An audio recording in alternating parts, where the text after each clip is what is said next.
Moving into a new apartment is supposed to be exciting, right? New start, new space, a clean slate. That's what I thought too, until I actually moved in. On the surface, it was perfect. Fifth floor, old brick building with character, cozy but modern inside, and just enough of that vintage charm you see in city apartment ads.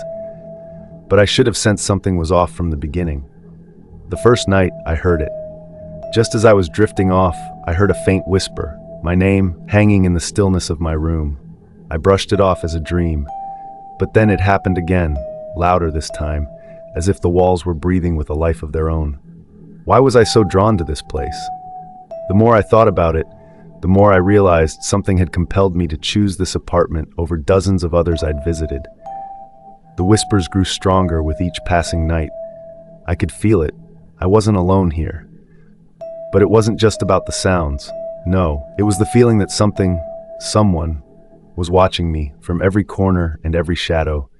I'd feel it late at night, like a presence just outside my peripheral vision, waiting for me to turn around.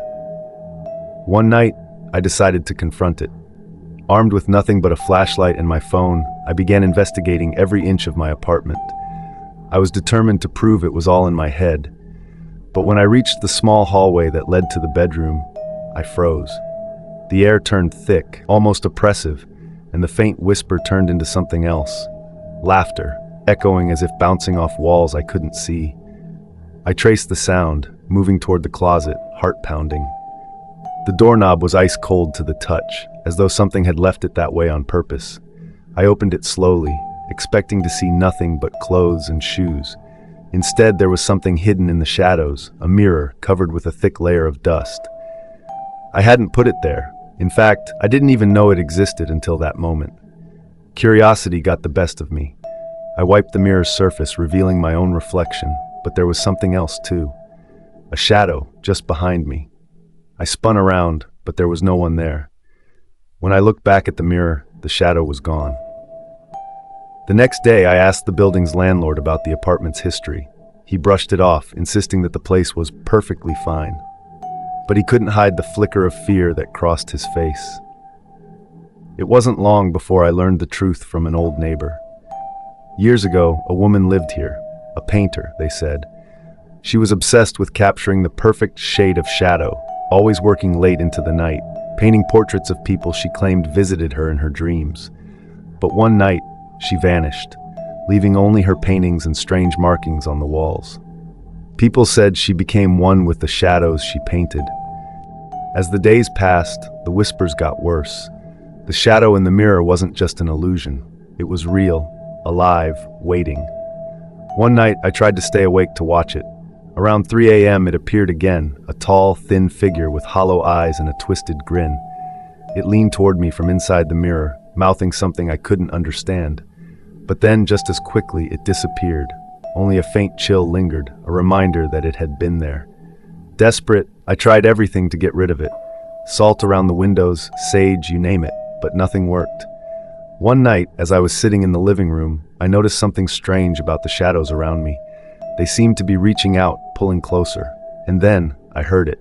A soft, raspy voice, barely above a whisper, saying, "I've been waiting for you."